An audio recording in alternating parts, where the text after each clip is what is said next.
سورہ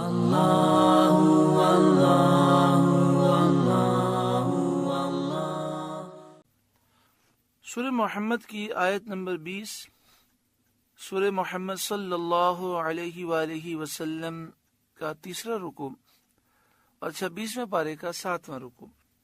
اللہ رب العالمین نے ارشاد فرمایا، وَيَقُولُ الَّذِينَ آمَنُوا، اور مسلمان کہتے ہیں، لولا نزلت سورہ، کوئی سورت کیوں نہ اتاری گئی۔ شان نزول مومنین کو جہاد فی سبیل اللہ کا بہت ہی شوق تھا۔ وہ کہتے تھے کہ ایسی سورت کیوں نہیں اترتی جس میں جہاد کا حکم ہو تاکہ ہم جہاد کریں۔ اس پر یہ آیت کریمہ نازل ہوئی، فَإِذَا أُنزِلَتْ سُورَةٌ مُحْكَمَةٌ وَذُكِرَ فِيهَا الْقِتَالُ، پھر جب کوئی پختہ صورت اتاری گئی اور اس میں جہاد کا حکم فرمایا گیا، یعنی ایسی صورت نازل ہوئی جس میں صاف غیر محتمل بیان ہے اور اس کا کوئی حکم منسوخ ہونے والا نہیں ہے۔ رَأَيْتَ الَّذِينَ فِي قُلُوبِهِم مَّرَضٌ يَنظُرُونَ إِلَيْكَ، تو تم دیکھو گے انہیں جن کے دلوں میں بیماری ہے کہ وہ تمہاری طرف دیکھتے ہیں۔ نظر المغشی علیہ من الموت، اس کا دیکھنا دیکھتے ہیں جس پر موت چھائی ہوئی ہو، اس طرح دیکھتے ہیں جیسے وہ شخص دیکھے جس پر موت چھائی ہوئی ہو۔ جیسے کسی کے اوپر موت چھائی ہوئی ہو تو کیسا خوف زدہ ہو کر وہ دیکھتا ہے۔ فَأَوْلَىٰ لَهُمْ طَاعَةٌ وَقَوْلٌ مَّعْرُوفٌ، تو ان کے حق میں بہتر یہ تھا کہ فرمانبرداری کرتے اور اچھی بات کہتے، اللہ کی فرمانبرداری کرتے، رسول کی فرمانبرداری کرتے، تو ان کے حق میں بہتر یہ تھا کہ فرمانبرداری کرتے، وَقَوْلٌ مَّعْرُوفٌ، اور اچھی بات کہتے۔ فَإِذَا عَزَمَ الْأَمْرُ، پھر جب حکم ناطق ہو چکا اور جہاد فرض کر دیا گیا، فَلَوْ صَدَقُوا اللَّهَ لَكَانَ خَيْرًا لَهُمْ، تو اگر اللہ سے سچے رہتے تو ان کا بھلا تھا۔ ایمان پر اور فرمانبرداری پر قائم رہ کر وہ اللہ سے سچے رہتے تو ان کے حق میں بہتر تھا۔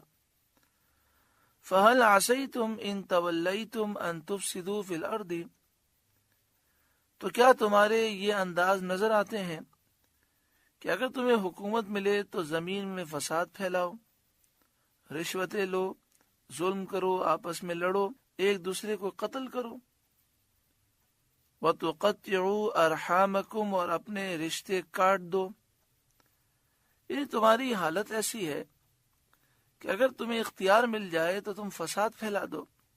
أُولَئِكَ الَّذِينَ لَعَنَهُمُ اللَّهُ، یہ ہیں وہ لوگ جن پر اللہ نے لعنت کی، یہ ہیں فسادی لوگ۔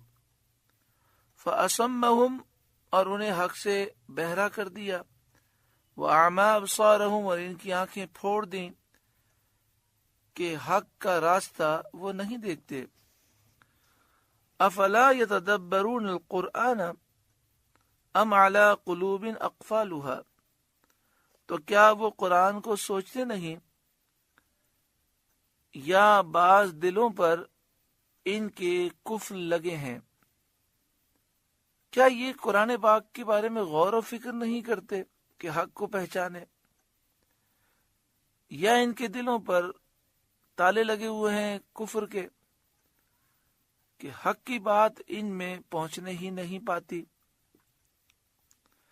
ان الذین ارتدوا علی ادبارہم من بعد ما تبین لہم الہدی الشیطان، بے شک وہ جو اپنے پیچھے پلٹ گئے بعد اس کے کہ ہدایت ان پر کھل چکی تھی، الشیطان سول لہم، شیطان نے انہیں فریب دیا۔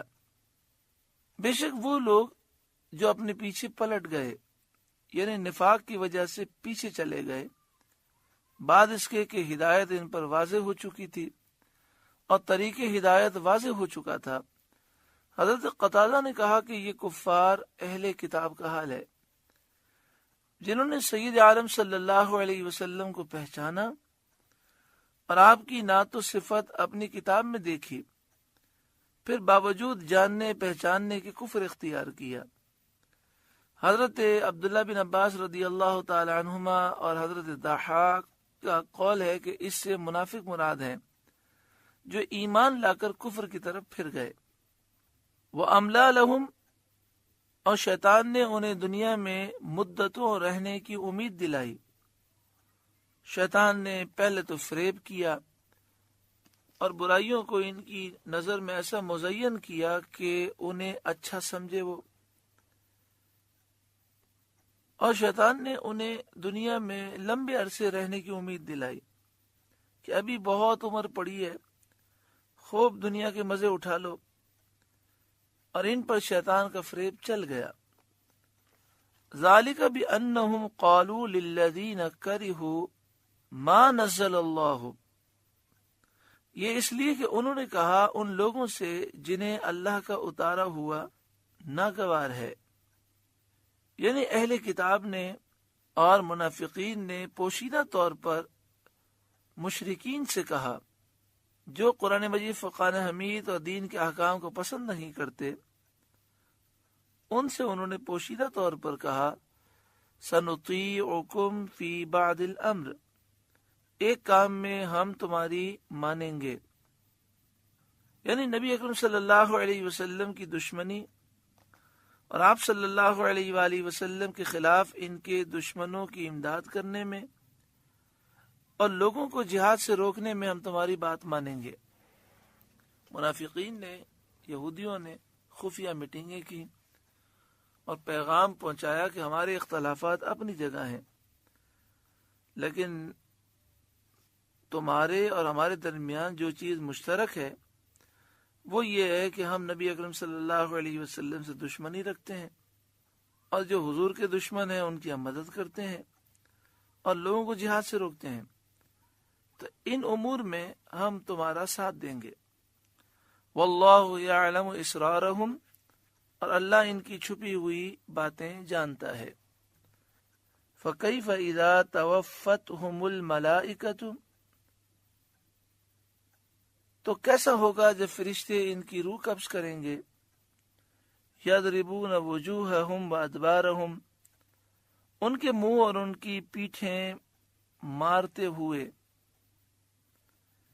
لوہے کے ہتھوڑوں سے ان کے منہ پر اور ان کی پیٹھ پر ضربے لگا رہے ہوں گے، اور فرشتے روح قبض کریں گے، تو اس پر ان کا کیا حال ہوگا۔ ذالک بأنہم اتبعوا ما اسخط اللہ وکرہوا رضوانہ، یہ اس لیے کہ وہ ایسی بات کے تابع ہوئے جس میں اللہ کی ناراضی ہے اور اس کی خوشی انہیں گوارا نہ ہوئی۔ ما اسخط اللہ، انہوں نے وہ کام کیے جس سے انہوں نے اللہ کو ناراض کیا۔ وکرہوا رضوانہ، اور ان کافروں نے اللہ کی رضا کو پسند نہیں کیا، اللہ کو راضی کرنے والے کام انہیں اچھے نہیں لگتے۔ فأحبط اعمالہم، تو اللہ نے ان کے اعمال اکارت کر دیے، برباد کر دیے۔ سورہ محمد صلی اللہ علیہ وسلم کا تیسرا رکوع مکمل ہوا۔ اللہ تعالیٰ اس رکوع کے نور سے ہمارے قلوب کو روشن فرمائے۔ اللہ